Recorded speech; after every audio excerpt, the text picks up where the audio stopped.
குழந்தையே, நீ கேட்ட வரங்களை உனக்கு அள்ளித்தரவே உன் தாயானவள் இன்று உன்னைத் தேடி வந்திருக்கிறேன். என் செல்ல பிள்ளையே, நீ வேண்டாம் என்று சொன்னாலும் சரி, நாளைக்குள் உன்னுடைய இல்லத்தில் நடக்கப் போகின்ற ஒரு விஷயத்தை உனக்கு எடுத்து சொல்வதற்காகத்தான் உன் தாயானவள் இன்று உன்னை தேடி வந்திருக்கின்றேன். என் குழந்தையே, இன்று இரவை அம்மா சொன்னது உனக்கு காரணம். என் தங்கமே, நாளையோடு நீ 2 வருடங்களாக என்னிடம் வைத்திருந்த வேண்டுதல்கள் அனைத்தையும் நான் நிறைவேற்றி உன் வாழ்க்கையில் ஒரு முக்கியமான அதிசயத்தை நடத்தி காட்ட வேண்டும் என்றுதான் உன் தாயானவள் நான் இப்போது உன்னை தேடி வந்திருக்கின்றேன். என் தங்கமே, இப்போது அதை முடிவெடுத்து வைத்துவிட்டுதான் உன்னோடு பேசிக்கொண்டு இருக்கின்றேன். இன்று இரவு ஆனது உன்னுடைய இல்லத்தில் அதிசக்தி வாய்ந்த மாற்றங்களை எல்லாம் நடத்தி கொடுக்கக்கூடிய இரவாக இருக்க போகின்றது. என் தங்கமே, எந்த விஷயங்களை நினைத்து மனதிற்குள் நீ கலக்கத்தை கொண்டாயோ, எந்த ஒரு விஷயம் உன்னுடைய இல்லத்தில் நடந்தால் எல்லோரும் மனமகிழ்ச்சி அடைவார்கள் என்று நினைத்தாயோ, அந்த விஷயத்தை உன்னுடைய இல்லத்தில் நான் நடத்தி காட்டப் போகின்றேன். என் தங்கமே, அது மட்டும் அல்லாமல் இந்த தாயானவள் உன்னுடைய இல்லத்தில் இருக்கின்ற ஒரு தீய சக்தியினை விரட்டியடிக்கவும் போகின்றேன். நீ நினைக்கலாம், தீய சக்தி என்றால் யாரோ நம் இல்லத்திற்குள் ஏவிய செயல்கள் என்று. என் தங்கமே, நான் இன்று வெளியில் அனுப்பப் போகின்ற தீய சக்தியானது அது போன்றது கிடையாது. உன் இல்லத்தில் இருக்கின்ற ஒருவரினுடைய மனம் முழுவதும் தீய எண்ணங்கள் மட்டுமே நிரம்பி வழிந்து கொண்டிருக்கின்றது. அவருக்குள் இருக்கின்ற அந்த தீய எண்ணங்களை நான் இன்று வெளியில் அடித்து விரட்டப் போகின்றேன். நாளைய விடியலிலிருந்து அவர்கள் நேர்மறையான சிந்தனைகளை மட்டுமே தன்னுடைய மனதிற்குள் வைத்திருப்பார்கள். எந்த விதமான எதிர்மறை எண்ணங்களும் இல்லாமல் எல்லோருக்கும் நல்லது செய்ய வேண்டும், எல்லோரிடத்திலும் நல்ல வார்த்தைகளை பேச வேண்டும் என்று நினைக்கப் போகின்றார்கள். எப்பொழுதும் எந்த செயலை செய்தாலும் அதற்கு முட்டுக்கட்டையாக நின்று கொண்டிருப்பவர்கள். நீ எந்த காரியத்தை எடுத்து செய்வதாக இருந்தாலும் அதற்கு உடனடியாக எதிர்மறை வார்த்தைகளை தந்து கொண்டிருப்பவர்கள் இவர்கள்தான். என் பிள்ளை, ஏதேனும் ஒரு நல்ல விஷயத்தை செய்ய தொடங்கிய பிறகும் கூட இவர்களினுடைய வார்த்தைகள் உன்னுடைய மனதில் கஷ்டத்தை ஆக்கிவிடும். நாம் எதற்கு இதை செய்ய வேண்டும் என்று நினைக்க தொடங்கி விடுவாய். அந்த அளவிற்கு எந்த காரியத்திலும் உன்னால் எதுவும் செய்ய முடியாதபடிக்கு உனக்கு கஷ்டங்களை கொடுத்து கொண்டிருந்த அந்த ஒருவரினுடைய மனதில் இருந்து அந்த தீய சக்தியை நான் எடுத்து வெளியே விரட்டப் போகின்றேன். என் தங்கமே, அவர்களுக்கு நல்ல மனது வேண்டும். அவர்களுடைய மனதில் இப்படி தீய எண்ணங்கள் வரக்கூடாது என்றுதானே நீ 2 வருடங்களாக என்னிடம் வேண்டுதல் வைத்து கொண்டிருந்தாய். அவர்களுக்கு இந்த எண்ணங்கள் எங்கிருந்து வந்தது என்று ஒரு சந்தேகம் உனக்கு இருக்கின்றது. ஏனென்றால் முன்பெல்லாம் அவர்கள் இப்படி கிடையாது. ஆனால் இந்த 2 வருடங்களாக இவர்களின் எண்ணங்கள் அதிக மாற்றத்தை கொண்டிருக்கிறது. இவர்கள் எதை செய்தாலும் அதில் எதிர்மறை எண்ணங்கள் தான் அதிகமாக இருக்கின்றது. இவர்களோடு 2 நிமிடம் பேசிவிட்டால் போதும், நம்முடைய எண்ணங்கள் கூட எதிர்மறையாக மாறிவிடும். நான் ஒரு செயலை செய்ய நினைத்து தொடங்கினாலும் அதை நம்மால் செய்ய முடியாமல் போய்விடும்.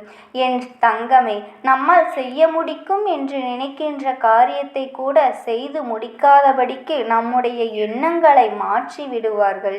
இப்படி ஏற்படுகின்ற சூழ்நிலைகள் ஒருவரின் வாழ்க்கையில் எந்த அளவிற்கு பாதிப்பினை ஏற்படுத்த முடியும் என்பதை உன் தாயானவள் என்னால் நிச்சயமாக புரிந்து கொள்ள முடிகின்றது. என் பிள்ளையே, எப்பொழுதும் எதிர்மறை எண்ணங்களையும் எதிர்மறை சிந்தனைகளையும் உனக்குள் விதைத்து கொண்டிருப்பவர்கள் நிச்சயம் இனியும் நீ செய்கின்ற நல்ல விஷயங்களை தடுத்து நிறுத்துவதற்கு வாய்ப்புகள் அதிகமாக இருக்கின்றது. அதனால் உன் தாயானவள் இன்று இரவு இந்த விஷயத்தை நான் நடத்தி விடுகிறேன். இனிமேலும் உன்னுடைய இல்லத்தில் இருக்கின்றவர்கள் யாருடைய மனதிலும் தீய எண்ணங்கள் இருக்கக்கூடாது. யாருமே மற்றவர்கள் வாழ்க்கையை பற்றி நல்ல விதமாக எண்ண வேண்டும். என் தங்கமே, நம்மை போலதான் மற்றவர்களுக்கும் உணர்வுகள் இருக்கின்றது. நாம் நன்றாக இருக்க வேண்டும் என்றால் அவர்களும் நன்றாக இருக்க வேண்டும் என்பதனை நினைக்க வேண்டும் என்று எல்லோர் மனதிலும் நல்ல எண்ணங்களை நான் விதைக்கின்றேன். நான் இன்று ஏற்படுத்தக்கூடிய இந்த மாற்றத்தினால் இனி ஒருபோதும் உன்னுடைய இல்லத்திற்குள் எந்தவிதமான கருத்து வேறுபாடுகளும் ஒருவருக்கொருவருக்கு வராது. ஒருவரின் மீது ஒருவருக்கு இருக்கின்ற அக்கறை இன்னும் பெருகும். என் குழந்தையே, எத்தனை பேர் இங்கே நினைக்கின்றார்கள் தெரியுமா? உடன் பிறந்த உறவுகள் கூட இருந்தும் அவர்களுக்குள் ஒற்றுமை இல்லாமல் ஒருவர் நன்றாக இருந்தால் இன்னொருவருக்கு அது பிடிப்பதில்லை. ஒருவர் வாழ்க்கையில் முன்னேறினால் சரி, நம்முடைய உடன் பிறந்த உறவுதானே வாழ்க்கையில் முன்னேறுகின்றார் என்ற எண்ணம் நல்லபடியாக இருக்கட்டும் என்று ஒரு நாளும் சிந்திப்பதில்லை. மாறாக அடுத்தவர்களின் பேச்சை கேட்டு பொறாமைப்படுவது. எங்கே அவர் நன்றாக இருக்கின்றார்கள், நீ எதற்கு இப்படி இருக்கின்றார் என்று ஒருவர் ஒரு வார்த்தையை கேட்டுவிட்டால் அந்த உடன் பிறந்த உறவின் மீது எண்ணங்கள் எல்லாம் தவறான எண்ணங்களாக மாறிவிடுகின்றது. அவர்களின் வாழ்க்கையின் மீது நமக்கு பொறாமை எண்ணங்கள் வந்து விடுகின்றது. இது போன்று இருக்கின்ற உறவுகளும் நிறைய பேர் இருக்கத்தானே செய்கின்றார்கள். அவர்கள் மனதிலும் எண்ணங்களை நான் நிச்சயமாக மாற்றுகின்றேன். உடன் பிறந்தவர்கள் என்றால் என்ன? அவர்கள் முன்னேறினால் நமக்கு சந்தோஷம் என்பதனை அவர்களுக்கு புரிய வைக்க வேண்டிய காலகட்டம் இப்போது வந்திருக்கின்றது. அதனால் என்னுடைய பிள்ளை, நீ எதற்குமே மனவேதனைப்படாதே. என்ன நடந்தாலும் சரி, உன்னுடைய வாழ்க்கையில் இந்த தாயானவள் நான் இருக்கின்றேன். அவள் நம்முடைய குடும்பத்தின் ஒற்றுமைக்கு பொறுப்பெடுத்துக் கொள்வேன் என்பதனை நீ புரிந்து கொண்டாலே போதும். யார் என்ன சூழ்ச்சிகளை செய்தாலும் உன்னுடைய குடும்பத்தில் இருக்கின்றவர்களின் மனதில் கெட்ட எண்ணங்களை விதைக்க நினைப்பவர்களுக்கு நிச்சயமாக இந்த அம்மா சரியான பாடத்தினை ஒரு நாள் புகட்டி கொடுப்பேன் என்பதனை நீ மறந்து விடாதே. என் பிள்ளை, நீ சில நேரம் செய்கின்ற செயலில் உனக்கு தோல்வி கிடைத்தால் உடனே என்ன நினைக்கின்றாய்? இவர்கள் பேசிய வார்த்தைகள்தான் இன்று நமக்கு இந்த நிலையை கொடுத்திருக்கின்றது. இவர்கள் சொன்னதனால் தான் நமக்கு வெற்றி கிடைக்காமல் போய்விட்டது என்று என் பிள்ளை நீ நினைக்கின்றாய் அல்லவா? அந்த அளவிற்கு இவர்களினுடைய வார்த்தைகள் உன் மனதை நலமாக்கி இருக்கின்றது. என் தங்கமே, இனிமேலும் நீ இந்த அளவிற்கு ஒருவரின் வார்த்தைகளினால் காயப்பட வேண்டிய சூழ்நிலை ஏற்படாது. அவர்கள் செய்த தவறுக்கான தண்டனை அவர்களுக்கு கிடைத்தே தீரும். என் பிள்ளையே, நீ வேதனைப்படுவதை முதலில் நிறுத்திவிடு. இந்த தாயானவள் அவ்வளவு எளிதாக யாருக்கும் உதவியும் அல்லது யாருக்கும் எந்த ஒரு காட்சியையும் கொடுத்து விடுவது கிடையாது. ஏனென்றால் என் தங்கமே, முன்னால் நிற்க வேண்டும் என்றால் அதற்கு சில தகுதிகள் இருக்கின்றது. என்ன தகுதிகள் தெரியுமா? நிறைய பொன் வைத்திருக்க வேண்டும், நிறைய பொருள் வைத்திருக்க வேண்டும், நிறைய வசதி படைத்தவர்களாக இருக்க வேண்டும் என்பதா? நிச்சயமாக கிடையாது. என் தாயானவள் அதற்கு ஒரு தகுதியே எனக்கு வேண்டாம். என் தங்கமே, எனக்கு தேவை என் முன்னால் நிற்கின்ற குழந்தையின் மனதில் எந்த விதமான கள்ளக்கபடமும் இருக்கக்கூடாது. உண்மையாகவும் நேர்மையாகவும் இருக்க வேண்டும். தன்னிடம் எத்தனை பொன்னும் பொருளும் இருந்தாலும் அதை அடுத்தவர்களுக்கு கொடுத்து உதவுகின்ற மனது இருக்க வேண்டும். யாரிடத்திலும் கடுமையாக நடந்து கொள்ளக்கூடாது. ஏற்றத்தாழ்வுகள் பார்க்கக்கூடாது. எப்பொழுதுமே அன்போடும் அமைதியோடும் இருக்க வேண்டும். என் தங்கமே, வார்த்தைகளை பேசும்போது அதிக கவனத்தோடு இருக்க வேண்டும். எந்த ஒரு நாளும் வந்துவிடக்கூடாது. உன்னுடைய மனது உன்னுடைய கட்டுப்பாட்டிற்குள் இருக்க வேண்டும். இப்படி இது போன்ற தகுதிகளை யார் வைத்திருக்கிறார்களோ அவர்களை நிச்சயமாக இந்த தாயானவள் எளிதாக நெருங்கி வந்து விடுவேன். என்னுடைய ஆசைகளையும் பெற்று விடுவார்கள். அவர்களுக்கு என்றுமே நான் துணையாக இருப்பேன். இன்று என் பிள்ளையின் இந்த ஆசைகளை எல்லாம் நான் பெற்றிருப்பதனால் தான் என்னுடைய அன்பினை நீ பெற்றிருக்கிறாய். என் தங்கமே, இப்பொழுதே என் வாக்கினை நீ கேட்டுக்கொண்டிருக்கிறாய் அல்லவா? அதனை நீ மறந்து விடாதே என் பிள்ளையே. என்னாலும் உன் வாழ்க்கையில் உனக்கு நல்லது நிச்சயமாக நடக்கவிருக்கின்றது என்பதனை நீ புரிந்து கொள்ள வேண்டும். நான் உன் இல்லத்தில் இந்த மாற்றங்களை எல்லாம் நான் கொடுத்து விட்ட பிறகு நாளைய விடியலில் என் பிள்ளை மனநிறைவோடு நீ இருக்க வேண்டும். நான் சொல்வது போல நீ நடந்து கொள்வாயானால் நிச்சயமாக இந்த வாழ்க்கை உனக்கு கொடுக்க விரும்பியதை எல்லாவற்றையும் சந்தோஷமாக கொடுக்கும் என்பதனை நீ புரிந்து கொள்வாய். என் தங்கமே, உன் தாயானவளினுடைய ஆசீர்வாதம் உனக்கு எப்பொழுதும் இருக்கும். எப்பொழுதும் நான் உனக்கு துணையாகவே இருப்பேன். உனக்கு எந்த ஒரு இக்கட்டான சூழ்நிலை வந்தாலும் என் நாமத்தை மட்டும் நீ மனதார உச்சரி. உனக்காக என் இரு கரங்களை நீட்ட நான் ஓடோடி வருவேன். ஓம் சக்தி, ஓம் ஆதிபரா சக்தி தாயே போற்றி. என் அன்பு குழந்தையே, நேற்று இரவு உன்னுடைய வாசல் வரை வந்த ஒருவர் உன்னுடைய இல்லத்திற்குள் வராமல் திரும்பி சென்று விட்டார். என் தங்க குழந்தையே, அவர் யார்? எதற்காக உன் வாசலுக்கு வந்தார்? இல்லத்திற்கு வராமல் எதற்காக திரும்பி சென்றார்? என்ன காரணம் என்பதனை எல்லாம் உன் தாயானவள் இன்று உன்னிடத்திலே நான் சொல்வதற்காக வந்திருக்கின்றேன். என் செல்ல குழந்தையே, பொதுவாக எல்லோரும் இல்லத்திற்கு வர வேண்டும் என்றுதானே நினைப்போம். இவர்கள் உன் இல்லத்திற்கு வராமல் சென்றது என்ன காரணம்? அப்படி சென்றது ஒரு விதத்தில் உனக்கு நல்லதுதான். அம்மா இப்படி சொல்லிவிட்டாளே என்று நீ குழப்பமடைய வேண்டாம். ஏனென்றால் முழுமையான உண்மையினை நீ புரிந்து கொண்டால் என்னுடைய கருத்துக்கு நீயும் உடன்படுவாய். என் தங்க குழந்தையே, உன் வாசலுக்கு வந்தது யாரென்று நான் சொல்லிவிடுகின்றேன். என் செல்லமே, இதனை நீ கட்டாயமாக தெரிந்து கொள்ள வேண்டும். ஏனென்றால் வாசலில் என்ன நடக்கின்றது என்பது தெரியாமல் நீ உன் வீட்டிற்குள் நிம்மதியாக இருந்து கொண்டிருக்கின்றாய் அல்லவா? என் அன்பு குழந்தையே, வெளியில் என்ன நடக்கின்றது என்பதனை அறியாமல் இருப்பதும் உன்னுடைய தவறுதான் என்பதனை நீ புரிந்து கொள்ள வேண்டும். இதுவரை உனக்கு எந்த பிரச்சனைகளும் இல்லை, யாராலும் எந்த ஒரு தொந்தரவுகளும் இல்லை என்று நீ வாழ்ந்து கொண்டிருப்பாய். ஆனால் சில நேரங்களில் உன்னை அறியாமலேயே சில பிரச்சனைகள் தொடர்ந்து உனக்கு வந்து கொண்டுதான் இருக்கின்றது. அது எப்படி வந்தது, எதனால் வந்தது, இதையெல்லாம் யோசிக்காமல் அதை எப்படியாவது சமாளிக்க வேண்டும் என்று எண்ணிக்கொண்டு நீயாகவே இதுவரை சமாளித்து வந்து விட்டாய். என் செல்ல குழந்தையே, அந்த பிரச்சனையின் தொடக்கம் எங்கே ஆரம்பித்தது என்று நீ சிந்தித்து பார்த்தாயானால் உனக்கே அதனுடைய உண்மை என்னவென்பதனை எல்லாம் புரிந்து கொள்வாய். என் செல்ல குழந்தையே, நேற்றிரவு நேரமானதால் உன் இல்லத்தை தேடி வந்தவர்கள் நிச்சயமாக மனிதர்களாக இருக்க வாய்ப்பு கிடையாது. ஏனென்றால் அவர்களுக்குள் ஒரு அச்சம் இருக்கும். அவர்களுக்கு தெய்வத்தை கண்டால் நிச்சயமாக பயம் என்ற ஒன்று இருக்கும். இந்த நேரத்தில் இன்னொருவர் இல்லத்தை நோக்கி சொல்வது தவறு என்பது அவர்களுக்கு நிச்சயமாக புரிந்திருக்கும். அதனால்தான் அவர்களால் வர முடியாத ஒரு விஷயம், அவர்களால் செய்ய முடியாத ஒரு விஷயத்தை அவர்கள் இன்னொருவர் மூலமாக உன் இல்லத்திற்கு அனுப்பி அதை செய்ய துணிந்து விட்டார்கள்.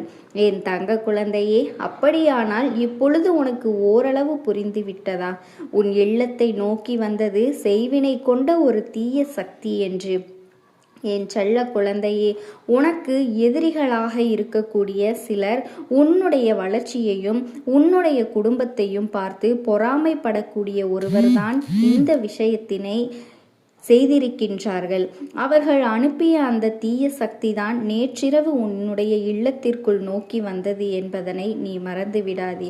நீ சொல்லலாம், அம்மா செய்வினை கிடையாது, செய்வினை யாரும் செய்ய முடியாது என்று ஏற்கனவே என்னிடத்தில் சொல்லி இருக்கின்றாய். ஆனால் இப்பொழுது செய்வினை என் இல்லத்தை நோக்கி வந்தது என்றும் சொல்கின்றாய். இதில் நான் எதைத்தான் நம்புவது, எதைத்தான் நான் கேட்பது என்று என் குழந்தை நீ யோசிக்கின்றாய் அல்லவா? என் செல்ல குழந்தையே, இந்த அம்மா சொல்கின்ற விஷயம் எல்லாமே உன் வாழ்க்கையில் உனக்கு பதட்டத்தை கொடுத்துவிடக் கூடாது உன்னிடத்தில் சொல்லிக் கொண்டிருக்கின்றேன். இதற்கெல்லாம் காரணம் என்னவென்று நான் இதை முழுவதுமாக சொல்லி முடிக்கும் பொழுது நீயாகவே புரிந்து கொள்வாய். என் தங்க குழந்தையே, அம்மா ஏன் இப்படி ஒரு விஷயத்தை நமக்கு கொண்டு வந்து சேர்த்தார் என்று நீ புரிந்து கொள்வாய். என் பிள்ளையே, செய்வினைகளை யாராலும் அத்தனை சுலபமாக இன்னொருவருக்கு செய்துவிட முடியாது.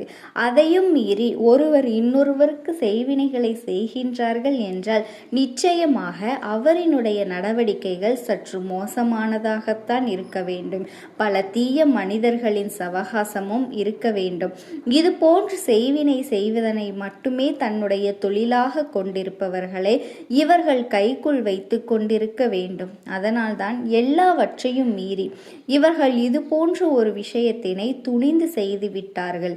அப்படியானால் உன் இல்லத்திற்குள் வந்த அந்த செய்வினை என்ன செய்தது, எதனால் திரும்பிச் சென்றது என்று நான் உன்னிடத்திலே விளக்கமாக சொல்லிவிடுகின்றேன். என் தங்க குழந்தையே, உன் இல்லத்தை நோக்கி வந்த அந்த செய்வினை சற்று தொலைவிலேயே இந்த தாயானவளை என்னை கண்டுவிட்டது.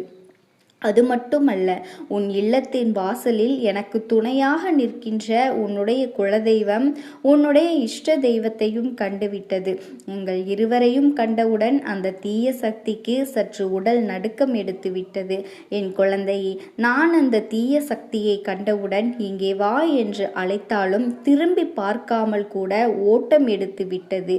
அப்பொழுது நான் துரத்தி சென்று பிடித்திருக்கலாம். எதனால் இங்கே வந்திருக்கின்றாய் என்றும் கேட்டிருக்கலாம். ஆனால் அதை நான் கேட்கவில்லை. ஏன் தெரியுமா? அது ஓடிய ஓட்டத்திலேயே நான் புரிந்து கொண்டேன். நிச்சயமாக இது மிகவும் சாதாரணமான ஒரு செய்வினை. உன்னுடைய இல்லத்திலே என்ன நடக்கின்றது, என்ன செய்யலாம் என்று வேவு பார்ப்பதற்காக வந்த ஒரு வினை. என் தங்க குழந்தையே, உன்னை கண்காணித்து விட்டு உனக்கு தீமைகளை செய்வதற்கு உன்னுடைய எதிரிகள் அவர்களை ஏவி விட்டதாக இந்த அம்மா நான் புரிந்து கொண்டேன். ஆனால் இது போன்ற விஷயங்களில் எல்லாம் ஒருவர் குடும்பத்தில் இருக்கின்ற நிம்மதியெல்லாம் கெடுத்துக்கொண்டு அவர்களை அழிப்பதற்காக அனுப்பி வைத்திருக்கின்றார்கள். இதையெல்லாம் நீ முழுவதுமாக புரிந்து கொள்ள வேண்டும். என் குழந்தையே, இப்பொழுது உன் இல்லத்தின் வாசல் என்பது அத்தனை சாதாரணமாக எல்லோராலும் நுழைந்துவிடக்கூடிய வாசல் கிடையாது. அனைத்து தெய்வங்களையும் ஒரு சேர உன் இல்லத்தின் வாசலில் நீ காவலுக்கு நிற்க வைத்திருக்கின்றாய் என்பதனை நீ மறந்துவிடாதே. அப்படி இருக்கும் பொழுது என் பிள்ளைக்கு நிச்சயமாக எந்த ஒரு செய்வினைகளை பற்றியும் கவலை வேண்டாம். இந்த மனிதர்கள் எல்லாம் இது போன்ற செய்வினைகளை எல்லாம் செய்வதற்கு துணிந்தவர்கள்தான். நேர்மையான முறையில் உன்னை எதிர்கொள்ள பயந்துதான் தீவினைகளை செய்து அழிக்க வேண்டும் என்று நினைத்து கொண்டிருக்கின்றார்கள் என் தங்க குழந்தையே. அதனால் இவர்களிடத்திலிருந்து எல்லாம் நீ சற்று கவனமாக இருந்து கொண்டு உன் வாழ்க்கையில் நடக்கின்ற நல்ல விஷயங்களை நீ இன்னமும் அழுத்தமும் திருத்தமுமாக நன்றாக செய்ய வேண்டும். என் குழந்தையே, நீ முன்னேறிவிட்டாய், வாழ்க்கையில் நல்ல நிலைக்கு வந்துவிட்டாய் என்பதுதான் அவர்களுக்கு அங்கே வேதனையாக இருந்து கொண்டிருக்கின்றது. என் குழந்தையே, இவர்கள் நன்றாக இருக்கின்றார்களே என்றுதான் வயிறிருந்து இப்படியெல்லாம் சில விஷயங்களை செய்து கொண்டிருக்கின்றார்கள். யாரெல்லாம் உன்னை உருப்பட மாட்டாய், நீ நன்றாகவே இருக்க மாட்டாய், முன்னேற மாட்டாய் என்று சொன்னார்களோ அவர்கள் கண்முன்னே நீ நன்றாக வாழ்ந்து காட்ட வேண்டும். உன்னை குறைவாக எடை போட்டவர்களின் முன்னிலையில் பெயர் சொல்லும்படி நீ வாழ்ந்து காட்ட வேண்டும். என் அன்பு குழந்தையே, உன்னுடைய வாழ்க்கையில் நீ எந்த ஒரு தவறினையும் செய்யாமல் உண்மையாக நேர்மையாக இருக்கின்ற காரணத்தினால்தான் உனக்கு தெய்வங்களின் அன்பு கிடைத்திருக்கின்றது. தெய்வங்கள் அனைவரும் உனக்கு காவலாக இங்கே நின்று கொண்டிருக்கின்றோம் என்பதனை நீ மறந்து விடாதே. நீ இப்பொழுது இருப்பதைப் போலவே எப்பொழுதும் உண்மையாக நேர்மையாக இருந்து கொண்டு மற்றவர்களுக்கு எந்த ஒரு தீங்கினையும் செய்யாமல் இருந்தாயானால் நிச்சயமாக அனைத்து தெய்வங்களும் உனக்கு துணையாக இருக்கும் என்பதனை நீ மறந்துவிடு.